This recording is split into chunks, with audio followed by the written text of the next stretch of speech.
KMIC നാടിന്റെ ചലനങ്ങൾ കൺമുന്നിൽ കാണാം, വാർത്താവിശേഷത്തിൻ ചെപ്പു തുറക്കാം. KMIC news.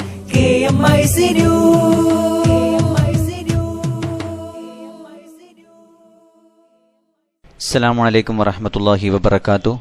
Kerala Malabar Islamic class room KMIC TV പ്രേക്ഷകർക്കും റേഡിയോ ശ്രോതാക്കൾക്കും KMIC ന്യൂസിലേക്ക് സ്വാഗതം. വാർത്തകൾ വായിക്കുന്നത് ജലീൽ മടവൂർ. പ്രധാന വാർത്തകൾ. സംഘടിത മുന്നേറ്റത്തിന് നാന്ദി കുറിച്ചു. കേരള മുസ്ലിം ജമാഅത്ത് നയം പ്രഖ്യാപിച്ചു. മഹല്ലുകൾ കേന്ദ്രീകരിച്ച് ജനോപകാര പദ്ധതികൾ. കക്ഷി രാഷ്ട്രീയത്തിൽ ഇടപെടില്ല. അഫ്സൽ ഗുരുവിനെ പിന്തുണയ്ക്കുന്നവരെ തൂക്കിക്കൊല്ലണമെന്ന് പ്രവീൺ തൊഗാഡിയ. തിരഞ്ഞെടുപ്പിൽ മത്സരിക്കുന്ന കാര്യം പിന്നീട് അറിയിക്കാമെന്ന് VS അച്യുതാനന്ദൻ. ഇന്ത്യക്കാർ അമേരിക്കൻ ജോലികൾ കവരുന്നുവെന്ന് ഡൊണാൾഡ് ട്രംപ്. താനെയിൽ കുടുംബത്തിലെ 14 പേരെ കൊലപ്പെടുത്തി യുവാവ് ആത്മഹത്യ ചെയ്തു. സ്വത്ത് കൈക്കലാക്കിയ ശേഷം മുത്തശ്ശിയെ ഉപേക്ഷിച്ചു. ആധാരം റദ്ദു ചെയ്യാൻ കലക്ടറുടെ ഉത്തരവ്. ബജറ്റ് ദിനം തനിക്കും പരീക്ഷയാണെന്ന് പ്രധാനമന്ത്രി നരേന്ദ്രമോദി. സമൂഹമാധ്യമങ്ങൾക്ക് കടിഞ്ഞാണിടാൻ പുതിയ നിയമവുമായി കേന്ദ്ര സർക്കാർ. വാർത്തകൾ വിശദമായി. ബജറ്റ് ദിനം തനിക്കും പരീക്ഷയാണെന്ന് പ്രധാനമന്ത്രി നരേന്ദ്രമോദി. എന്നാൽ സമ്മർദ്ദങ്ങളില്ലാതെ ആ പരീക്ഷയെ അതിജീവിക്കുമെന്നും റേഡിയോ പ്രഭാഷണ പരിപാടിയായ മൻ കി ബാത്തിൽ നരേന്ദ്രമോദി പറഞ്ഞു.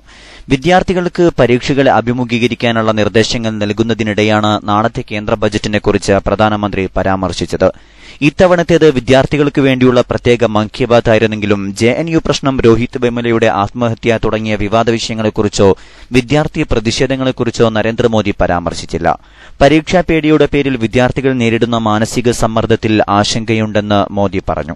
കായിക താരങ്ങളായ സച്ചിൻ ടെണ്ടുൽക്കർ, വിശ്വനാഥൻ ആനന്ദ്, ശാസ്ത്രജ്ഞൻ CNR റാവു എന്നിവർ മൻ കി ബാത്തിൽ വിദ്യാർത്ഥികൾക്ക് നിർദ്ദേശങ്ങൾ നൽകാൻ അതിഥികളായെത്തി.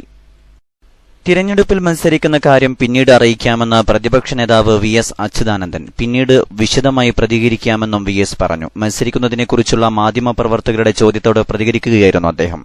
VS മത്സരിക്കുന്നതിനെ ചൊല്ലി CPMൽ ആശയക്കുഴപ്പം തുടരുന്നതിനിടെയാണ് മത്സരിക്കുന്ന കാര്യത്തിൽ VS നിലപാട് വ്യക്തമാക്കിയത്. താൻ മത്സരരംഗത്തുണ്ടാകുമെന്ന് നേരത്തെ VS വ്യക്തമാക്കിയിരുന്നു. VSനെ മത്സരിപ്പിക്കുന്ന കാര്യത്തിൽ തീരുമാനമെടുക്കാൻ സംസ്ഥാന നേതൃത്വത്തിന് കേന്ദ്ര നേതൃത്വം അധികാരം നൽകിയിരുന്നു. VSും പിണറായിയും മത്സരിക്കട്ടെയെന്ന് ആദ്യം നിലപാട് സ്വീകരിച്ച കേന്ദ്ര നേതൃത്വം പിന്നീട് സംസ്ഥാന നേതൃത്വത്തിന്റെ തീരുമാനത്തിന് വിടുകയായിരുന്നു. VSന്റെ സ്ഥാനാർത്ഥിത്വം സംബന്ധിച്ച് കോടിയേരി ബാലകൃഷ്ണനുമായും പിണറായി വിജയനുമായും ഇന്നലെ കേന്ദ്ര നേതൃത്വം നടത്തിയ ചർച്ചയിൽ തീരുമാനമായിരുന്നില്ല. ചൊവ്വാഴ്ച പാർട്ടി ജനറൽ സെക്രട്ടറി സീതാറാം യെച്ചൂരിയുടെ നേതൃത്വത്തിൽ കൂടുന്ന സംസ്ഥാന സെക്രട്ടേറിയറ്റ് യോഗത്തിലും VS വിഷയം ചർച്ചയാകും. അഫ്സൽ ഗുരുവിനെ പിന്തുണയ്ക്കുന്നവരെ തൂക്കിക്കൊല്ലണമെന്ന് വിശ്വ ഹിന്ദു പരിഷത്ത് നേതാവ് പ്രവീൺ തൊഗാഡിയ. കാശ്മീരിൽ രാജ്യത്തിനെതിരായി നടക്കുന്ന പ്രവർത്തനങ്ങളിൽ നടപടിയെടുക്കാത്തതാണ് JNUവിലെ പ്രശ്നങ്ങൾക്ക് കാരണം. അഫ്സൽ ഗുരു ദേശദ്രോഹിയും രാജ്യവിരുദ്ധനുമായിരുന്നു. അഫ്സൽ ഗുരു അനുസ്മരണം പോലുള്ള പ്രവണതകൾക്ക് എതിരെ നടപടിയെടുത്തില്ലെങ്കിൽ രാജ്യത്തിന്റെ മറ്റ് പല ഭാഗങ്ങളിലും ഇത്തരം പ്രശ്നങ്ങൾ ഉണ്ടാകുമെന്നും തൊഗാഡിയ പറഞ്ഞു. അയോധ്യയിലെ രാമക്ഷേത്ര നിർമ്മാണത്തിനായി കേന്ദ്രം പ്രത്യേകം നിയമം പാസാക്കണമെന്നും പശുക്കളെ കൊല്ലുന്നവർക്ക് വധശിക്ഷ നൽകുന്ന തരത്തിൽ നിയമത്തിൽ പരിഷ്കരണങ്ങൾ നടപ്പിലാക്കണമെന്നും തൊഗാഡിയ ആവശ്യപ്പെട്ടു. സർക്കാരിന്റെ തെറ്റായ സാമ്പത്തിക നയങ്ങളും തൊഴിലില്ലായ്മയുമാണ് ഹരിയാനയിലെ ജാട്ട് പ്രക്ഷോഭത്തിന് കാരണമെന്നും അദ്ദേഹം പറഞ്ഞു. മഹാരാഷ്ട്രയിലെ താനെയിലുള്ള കാസർവാടി പ്രദേശത്ത് കുടുംബത്തിലെ 14 പേരെ കൊലപ്പെടുത്തി യുവാവ് ആത്മഹത്യ ചെയ്തു. 7 കുട്ടികളും 6 സ്ത്രീകളും ഉൾപ്പെടെ 14 ബന്ധുക്കളെയാണ് ഹസൻ അൻവർ വരേക്കർ എന്ന യുവാവ് കൊലപ്പെടുത്തിയത്. ഇന്ന് പുലർച്ചെയാണ് സംഭവം. യുവാവിന്റെ ആക്രമണത്തിൽ നിന്നും രക്ഷപ്പെട്ട ഒരു സ്ത്രീയെ ആശുപത്രിയിൽ പ്രവേശിപ്പിച്ചിട്ടുണ്ട്. താനെയിലെ വീട്ടിൽ ഇന്നലെ നടന്ന ചടങ്ങിൽ കുടുംബാംഗങ്ങളെല്ലാം പങ്കെടുക്കാൻ വന്നിരുന്നു. എല്ലാവർക്കും മയക്കത്തിനുള്ള മരുന്ന് നൽകിയതിനു ശേഷമാണ് യുവാവ് കഴുത്തറുത്ത് 14 പേരെയും കൊന്നത്. ശേഷം കത്തിയും കയ്യിൽ പിടിച്ചാണ് ഇയാൾ ആത്മഹത്യ ചെയ്തത്. സ്വത്ത് സംബന്ധിച്ചുള്ള തർക്കമാണ് കൊലപാതകത്തിന്റെ പ്രാഥമിക കാരണമായി പോലീസ് പറയുന്നത്. സംഭവത്തിൽ നിന്നും രക്ഷപ്പെട്ട വരേക്കറിന്റെ ഒരു സഹോദരിയെയാണ് ആശുപത്രിയിൽ പ്രവേശിപ്പിച്ചിരിക്കുന്നത്. സംഭവവുമായി ബന്ധപ്പെട്ട് അവരിൽ നിന്നും കൂടുതൽ വിവരങ്ങൾ ലഭിക്കുമെന്നാണ് പ്രതീക്ഷിക്കുന്നത്. ഇന്ത്യക്കാർ അമേരിക്കൻ ജോലികൾ കവരുന്നുവെന്ന് ഡൊണാൾഡ് ട്രംപ്. അമേരിക്കൻ ജോലികൾ ഇന്ത്യ ഉൾപ്പെടെയുള്ള രാജ്യക്കാർ തട്ടിയെടുക്കുകയാണെന്ന് പറഞ്ഞ ട്രംപ് താൻ പ്രസിഡന്റായാൽ ഇതിന് അറുതി വരുത്തുമെന്നും പ്രഖ്യാപിച്ചു. വിശദമായ റിപ്പോർട്ടിലേക്ക്. റിപ്പബ്ലിക്കൻ പാർട്ടിയുടെ അമേരിക്കൻ പ്രസിഡന്റ് സ്ഥാനാർത്ഥി ഡൊണാൾഡ് ട്രംപ് ഇന്ത്യ വിരുദ്ധ പ്രസ്താവനയുമായി രംഗത്തു വന്നു. ഇന്ത്യക്കാർ അമേരിക്കയിലെ ജോലികൾ കവരുന്നുവെന്ന ആരോപണവുമായാണ് ട്രംപ് ഇത്തവണ രംഗത്തെത്തിയിരിക്കുന്നത്. അമേരിക്കൻ ജോലികൾ ഇന്ത്യ ഉൾപ്പെടെയുള്ള രാജ്യങ്ങളിൽ നിന്നുള്ളവർ തട്ടിയെടുക്കുകയാണെന്ന് പറഞ്ഞ ട്രംപ് താൻ പ്രസിഡന്റായാൽ ഇതിന് അറുതി വരുത്തുമെന്നും പ്രഖ്യാപിച്ചു. ഇന്ത്യ, ചൈന, ജപ്പാൻ തുടങ്ങിയ രാജ്യങ്ങളെ പേരെടുത്തു പറഞ്ഞായിരുന്നു ട്രംപിന്റെ വിമർശനം. നേരത്തെ തന്നെ ഇസ്ലാം വിരുദ്ധ പരാമർശങ്ങളുടെ പേരിൽ പ്രതിസ്ഥാനത്ത് നിൽക്കുന്ന ആളാണ് ട്രംപ്. അമേരിക്കയിലെ എസ്റ്റേറ്റ് ഭീമനായ ട്രംപ് സമീപകാലത്താണ് രാഷ്ട്രീയത്തിലേക്ക് തിരിഞ്ഞത്. പ്രാഥമിക തെരഞ്ഞെടുപ്പ് പ്രചാരണത്തിന്റെ ഭാഗമായി കൊളംബിയയിൽ ജനങ്ങളെ അഭിസംബോധന ചെയ്യുമ്പോഴായിരുന്നു ട്രംപിന്റെ ഇന്ത്യ വിരുദ്ധ പ്രസ്താവന. ചൊവ്വാഴ്ച അമേരിക്കയിലെ 11 സംസ്ഥാനങ്ങളിൽ സ്ഥാനാർത്ഥി നിർണയത്തിനുള്ള തെരഞ്ഞെടുപ്പ് നടക്കാനിരിക്കുകയാണ്. പ്രൈമറി ഇലക്ഷനിലെ നിർണായക ഘട്ടമാണിത്. ചൊവ്വാഴ്ച സമ്പൂർണ്ണ ആധിപത്യം പുലർത്തി സ്ഥാനാർത്ഥി സ്ഥാനം ഉറപ്പിക്കുമെന്ന് ട്രംപ് ആത്മവിശ്വാസം പ്രകടിപ്പിച്ചു. KMIC ന്യൂസിനു വേണ്ടി കരീം ഏലംകുളം. സ്വത്ത് കൈക്കലാക്കിയ ശേഷം മുത്തശ്ശിയെ വീട്ടിൽ നിന്ന് ഇറക്കിവിട്ട കേസിൽ ആധാരം റദ്ദ് ചെയ്യാൻ ജില്ലാ കലക്ടർ N. പ്രശാന്തിന്റെ ഉത്തരവ്. കോടഞ്ചേരി ആറാംതോട് നിരപ്പേൽ റോസമ്മ തന്റെ ചെറുമകനായ സാന്റോ മാത്യു നിരപ്പേലിനെതിരെ വയോജന നിയമപ്രകാരം നൽകിയ പരാതിയുടെ അടിസ്ഥാനത്തിലാണ് നടപടി. 2012 തന്റെ സ്വത്തിൽ നിന്ന് 20 സെന്റ് സ്ഥലം റോസമ്മ പൌത്രന് നൽകിയത്. മരണം വരെ സംരക്ഷിക്കാമെന്ന ഉറപ്പിലാണ് സ്വത്ത് കൈമാറ്റം ചെയ്തത്. എന്നാൽ ആധാരം രജിസ്റ്റർ ചെയ്ത ശേഷം മകനും കുടുംബവും റോസമ്മയെ വീട്ടിൽ നിന്ന് ഇറക്കിവിടുകയായിരുന്നു. 78-കാരിയായ റോസമ്മ തന്റെ പരേതനായ മറ്റൊരു മകന്റെ വീട്ടിലാണ് ഇപ്പോൾ താമസിക്കുന്നത്. റോസമ്മയുടെ പരാതി ശരിയെന്ന് ബോധ്യപ്പെട്ടതിന്റെ അടിസ്ഥാനത്തിൽ 5 ദിവസത്തിനകം സ്ഥലം അളന്നു തിട്ടപ്പെടുത്താൻ താമരശ്ശേരി തഹസിൽദാർക്കും 14 ദിവസത്തിനകം ആധാരം തിരികെ രജിസ്റ്റർ ചെയ്യാൻ കോടഞ്ചേരി സബ് രജിസ്ട്രാർക്കും കലക്ടർ ഉത്തരവിട്ടു.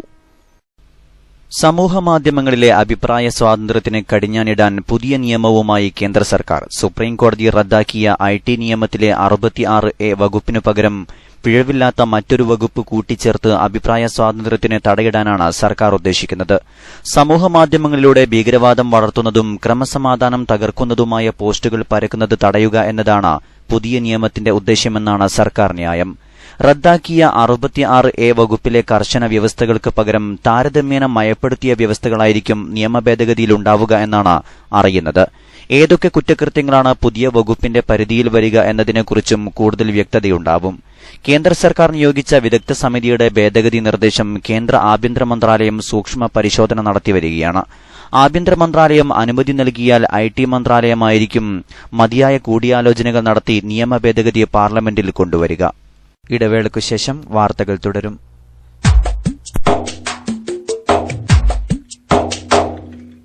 അറിവിനാഴക്കടല് താണ്ടി ആത്മീയ പ്രകാശമേ, അഖില ദേശ ഭാഷ പണ്ഡിതർക്കുമേലെ വാസമേ, ആയിരങ്ങൾ ആത്മതൃപ്തിയാലെ വാഴ്ത്തും നാമമേ, ആയിരങ്ങൾ ആത്മതൃപ്തിയാലെ വാഴ്ത്തും നാമമേ, AP അബൂബക്കർ ഉസ്താദ് എന്ന പുണ്യദീപമേ, അറിവിനാഴക്കടല് താണ്ടി ആത്മീയ പ്രകാശമേ, അഖില ദേശ ഭാഷ പണ്ഡിതർക്കുമേലെ വാസമേ.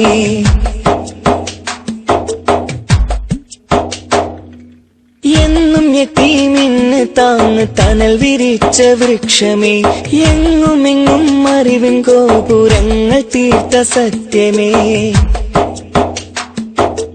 എന്നും യതീമിന് താങ്ങ് തണൽ വിരിച്ച വൃക്ഷമേ, എങ്ങുമെങ്ങും അറിവിൻ ഗോപുരങ്ങൾ തീർത്ത സത്യമേ, ഭാരതമെങ്ങും ബഹുമാനരായുള്ള ഉസ്താദിൻ കർമ്മം വിരിഞ്ഞേ, ഭാരതമെങ്ങും ബഹുമാനരായുള്ള ഉസ്താദിൻ കർമ്മം വിരിഞ്ഞേ, ബാസുരമായൊരു ഭാവിക്കായി എന്നും കർമ്മപദങ്ങൾ തെളിഞ്ഞേ, കർമ്മപദങ്ങൾ തെളിഞ്ഞേ, അറിവിനാഴക്കടല് താണ്ടി ആത്മീയ പ്രകാശമേ, അഖില ദേശ ഭാഷ പണ്ഡിതർക്കുമേലെ വാസമേ.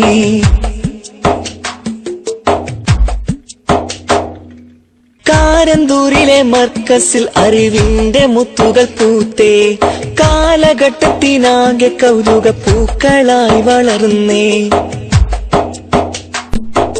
കാരന്തൂരിലെ മർക്കസിൽ അറിവിന്റെ മുത്തുകൾ പൂത്തേ.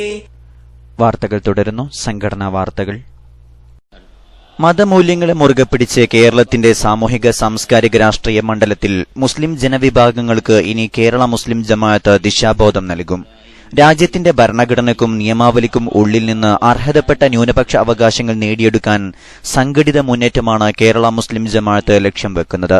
ഇതിന് പ്രാപ്തരായ വ്യക്തികളെ ഉൾപ്പെടുത്തി കേരള മുസ്ലിം ജമാഅത്തിന്റെ ആദ്യ സംസ്ഥാന കമ്മിറ്റി നിലവിൽ വന്നു. ഇന്നലെ കോഴിക്കോട് ചേർന്ന സംസ്ഥാന കൌൺസിൽ യോഗമാണ് പുതിയ ഭാരവാഹികളെ തിരഞ്ഞെടുത്തത്. വൈകിട്ട് മുതലക്കുളത്ത് നടന്ന മുസ്ലിം ജമാഅത്തിന്റെ നയപ്രഖ്യാപന സമ്മേളനത്തിൽ ആയിരക്കണക്കിന് പ്രവർത്തകരെ സാക്ഷി നിർത്തി സമസ്ത പ്രസിഡന്റ് ഇ സുലൈമാൻ മുസ്ലിയാർ പുതിയ ഭാരവാഹികളെ പ്രഖ്യാപിച്ചു. പ്രസിഡന്റ് കാന്തപുരം AP അബൂബക്കർ മുസ്ലിയാർ വഫഖഹുല്ലാഹു തആല. 2 ജനറൽ സെക്രട്ടറി സയ്യിദ് ഇബ്രാഹിം ഖലീൽ ബുഖാരി വഫഖഹുല്ലാഹു തആല ലിൽ ഖൈർ. Finance secretary AP Abdul Kareem Haji Chaliyam വഫഖഹുല്ലാഹു തആല. കാന്തപുരം AP അബൂബക്കർ മുസ്ലിയാരെ പ്രസിഡന്റായും സയ്യിദ് ഇബ്രാഹിം ഖലീലുൽ ബുഖാരിയെ ജനറൽ സെക്രട്ടറിയായും തിരഞ്ഞെടുത്തു. AP അബ്ദുൽ കരീം ഹാജി ചാലിയമാണ് finance secretary. Abdul Khader Musliyar Ponmala, KK Ahammed Kutty Musliyar Kattippara, KP Aboobacker Moulavi Pattuvam, KA Muhammad Ali Haji star of Asia, MN Siddique Haji Chemmad, Ahammed Kutty Haji airlines എന്നിവരെ വൈസ് പ്രസിഡന്റുമാരായും K Abdurahman Faizy Wandoor, professor KMA Raheem, N Ali Abdulla, advocate AK Ismail Wafa എന്നിവരെ സെക്രട്ടറിമാരായും തിരഞ്ഞെടുത്തു. മുസ്ലിംകൾ അഭിമുഖീകരിക്കുന്ന നാനാവിധ പ്രശ്നങ്ങളിൽ ദിശാബോധം നൽകി സമുദായത്തെ ശാക്തീകരിക്കുകയാണ് കേരള മുസ്ലിം ജമാഅത്തിന്റെ ലക്ഷ്യമെന്ന് അഖിലേന്ത്യാ Sunni Jamiyyathul Ulama secretary general Kanthapuram AP Aboobacker Musliyar പറഞ്ഞു.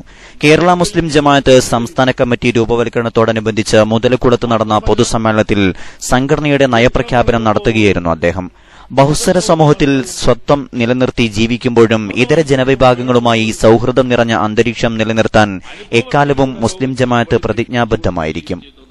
സമസ്ത കേരള ജമിയത്തുൽ ഉലമയുടെ കീഴിൽ മതപണ്ഡിതരുടെയും പൌരപ്രമുഖരുടെയും വിദ്യാഭ്യാസ വിചക്ഷണരുടെയും കൂട്ടായ്മയായാണ് മുസ്ലിം ജമാഅത്ത് പ്രവർത്തിക്കുക. കക്ഷി രാഷ്ട്രീയത്തിൽ മുസ്ലിം ജമാഅത്ത് ഇടപെടില്ലെങ്കിലും പ്രവർത്തകർക്ക് തികഞ്ഞ രാഷ്ട്രീയ അവബോധം നൽകും. കേരളത്തിലെ മുസ്ലിം രാഷ്ട്രീയ ഭൂമികയെ സംബന്ധിച്ച് പുനരാലോചനകൾ നടക്കേണ്ടതുണ്ട്. വ്യത്യസ്ത രാഷ്ട്രീയ പ്രസ്ഥാനങ്ങളിൽ മുസ്ലിങ്ങൾ പ്രവർത്തിക്കുന്നുണ്ട്. മുസ്ലിങ്ങളുടെ പേരിൽ തന്നെയും രാഷ്ട്രീയ പാർട്ടികളുണ്ട്. പക്ഷേ സമുദായത്തിനൊരു പിന്തുണ വേണ്ടിവരുമ്പോൾ ഈ രാഷ്ട്രീയ പാർട്ടികൾ എവിടെയാണെന്നും കാന്തപുരം ഉസ്താദ് ചോദിച്ചു. ഇത് ഇന്നത്തെ ഭൗതിക രാഷ്ട്രീയം. ഞങ്ങൾ ഒരിക്കലും ഈ ഭൗതിക രാഷ്ട്രീയത്തിനില്ല. അതേസമയം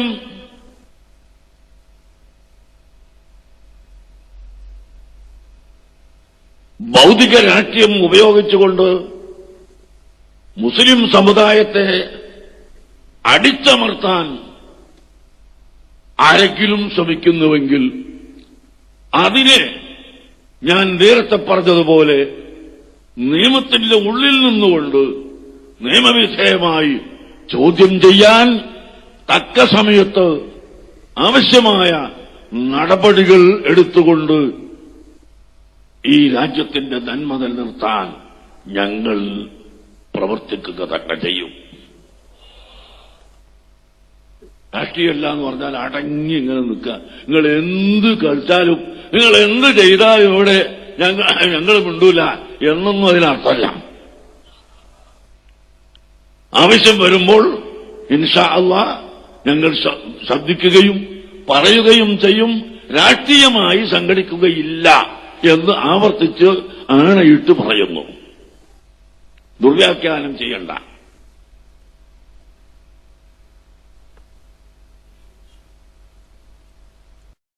രാജ്യത്ത് വ്യാപകമായി വരുന്ന തീവ്രവാദം, വർഗീയ ചേരിതിരിവ്, അസഹിഷ്ണുത എന്നിവയ്ക്കെതിരെ മതേതര മൂല്യങ്ങളും ദേശീയ താൽപര്യങ്ങളും ഉയർത്തിപ്പിടിച്ച് എല്ലാ വിഭാഗം ജനങ്ങളുടെയും നന്മക്കും സുരക്ഷിതത്വത്തിനും വേണ്ടി മുസ്ലിം ജമാഅത്ത് പ്രവർത്തിക്കും. ഇന്ത്യയിൽ വളർന്നുവരുന്ന അസഹിഷ്ണുതയിൽ വലിയ ഉത്കണ്ഠയുണ്ട്. വർഗീയ ചേരിതിരിവുകൾ വർദ്ധിക്കുന്നുവെന്ന് കാണിച്ച് കഴിഞ്ഞ ദിവസം പാർലമെന്റിൽ ആഭ്യന്തര സഹമന്ത്രി വെച്ച റിപ്പോർട്ട് ഈ ഉത്കണ്ഠ കൂട്ടുകയാണ് ചെയ്യുന്നത്. അതിവൈകാരികതയും തീവ്ര സമീപനവും കൊണ്ട് ഇത്തരമൊരു അവസ്ഥയെ മറികടക്കാൻ കഴിയില്ല. അത് അരക്ഷിതാവസ്ഥയെ കൂടുതൽ ഭീകരമാക്കുകയേ ഉള്ളൂ. തീവ്രവാദത്തിന്റെ സന്ദേശം പ്രചരിപ്പിക്കുന്നത് ഒരു സമൂഹത്തിനും ഒരിക്കലും ഭൂഷണമല്ലെന്നും കാന്തപുരം AP അബൂബക്കർ മുസ്ലിയാർ പറഞ്ഞു. മഹല്ലുകൾ കേന്ദ്രീകരിച്ച് വിദ്യാഭ്യാസം, തൊഴിൽ, ആരോഗ്യം, കുടുംബം, സാമ്പത്തികം തുടങ്ങിയ മേഖലകളിൽ പദ്ധതികൾ ആവിഷ്കരിച്ച് നടപ്പാക്കും. മതന്യൂനപക്ഷങ്ങൾക്കും പാർശ്വവൽകൃത ജനവിഭാഗങ്ങൾക്കും നിഷേധിക്കപ്പെടുന്ന അവകാശങ്ങൾ നേടിയെടുക്കുന്നതിന് മുസ്ലിം ജമാഅത്ത് പ്രതിജ്ഞാബദ്ധരായിരിക്കും. ജനങ്ങൾക്കിടയിലുണ്ടാകുന്ന തർക്കങ്ങൾ പരിഹരിക്കുന്നതിനായി സംഘടനയുടെ ജില്ലാ, സോൺ തലങ്ങളിൽ മസ്ലഹത്ത് ഫോറങ്ങൾ അഥവാ അനുരജ്ഞന സമിതികൾ സ്ഥാപിക്കുന്നുണ്ട്. എല്ലാ മതജനവിഭാഗങ്ങൾക്കിടയിലും സൌഹൃദം ഊട്ടിയുറപ്പിക്കുന്നതിനായി സൌഹൃദ ഗ്രാമം സൃഷ്ടിക്കും. നിയമസഭാ തിരഞ്ഞെടുപ്പിൽ മുസ്ലിം ജമാഅത്ത് സ്വീകരിക്കേണ്ട രാഷ്ട്രീയ നിലപാടുകൾ പോളിസി സെൽ ചേർന്ന് പിന്നീട് തീരുമാനമെടുക്കും. സമസ്ത പ്രസിഡന്റ് ഇ സുലൈമാൻ മുസ്ലിയാർ അധ്യക്ഷത വഹിച്ചു. എം ആലിക്കുഞ്ഞു മുസ്ലിയാർ ഷിറിയ സമ്മേളനം ഉദ്ഘാടനം ചെയ്തു. സയ്യിദ് ഇബ്രാഹിം ഖലീലുൽ ബുഖാരി, പൊന്മണ അബ്ദുൽ ഖാദർ മുസ്ലിയാർ, പേരോട് അബ്ദുറഹ്മാൻ സഖാഫി, എൻ അലി അബ്ദുള്ള പ്രസംഗിച്ചു. അവസാനമായി പ്രധാന വാർത്തകൾ ഒരിക്കൽ കൂടി. സംഘടിത മുന്നേറ്റത്തിന് നാന്ദി കുറിച്ചു. കേരള മുസ്ലിം ജമാഅത്ത് നയം പ്രഖ്യാപിച്ചു. മഹല്ലുകൾ കേന്ദ്രീകരിച്ച് ജനോപകാര പദ്ധതികൾ. കക്ഷി രാഷ്ട്രീയത്തിൽ ഇടപെടില്ല. അഫ്സൽ ഗുരുവിനെ പിന്തുണയ്ക്കുന്നവരെ തൂക്കിക്കൊല്ലണമെന്ന് പ്രവീൺ തൊഗാഡിയ. ബജറ്റ് ദിനം തനിക്കും പരീക്ഷയാണെന്ന് പ്രധാനമന്ത്രി നരേന്ദ്രമോദി. സ്വത്ത് കൈക്കലാക്കിയ ശേഷം മുത്തശ്ശിയെ ഉപേക്ഷിച്ചു. ആധാരം റദ്ദു ചെയ്യാൻ കലക്ടറുടെ ഉത്തരവ്. താനയിൽ കുടുംബത്തിലെ 14 പേരെ കൊലപ്പെടുത്തി യുവാവ് ആത്മഹത്യ ചെയ്തു. ഇന്ത്യക്കാർ അമേരിക്കൻ ജോലികൾ കവരുന്നുവെന്ന് ഡൊണാൾഡ് ട്രംപ്. സമൂഹമാധ്യമങ്ങൾക്ക് കടിഞ്ഞാണിടാൻ പുതിയ നിയമവുമായി കേന്ദ്ര സർക്കാർ. തിരഞ്ഞെടുപ്പിൽ മത്സരിക്കുന്ന കാര്യം പിന്നീട് അറിയിക്കാമെന്ന് VS അച്യുതാനന്ദൻ. ഇതോടെ KMIC ന്യൂസ് ബുള്ളറ്റിൻ സമാപിക്കുന്നു. അടുത്ത ന്യൂസ് ബുള്ളറ്റിൻ സൗദി സമയം രാത്രി 10:30, തുടർന്ന് നാളെ വൈകിട്ട് ഇന്ത്യൻ സമയം 7 മണിക്ക്. ന്യൂസുകൾ അയക്കേണ്ട വിലാസം KMIC News Time @gmail.com. അസ്സലാമു അലൈക്കും വറഹ്മത്തുള്ളാഹി വബറകാതുഹു.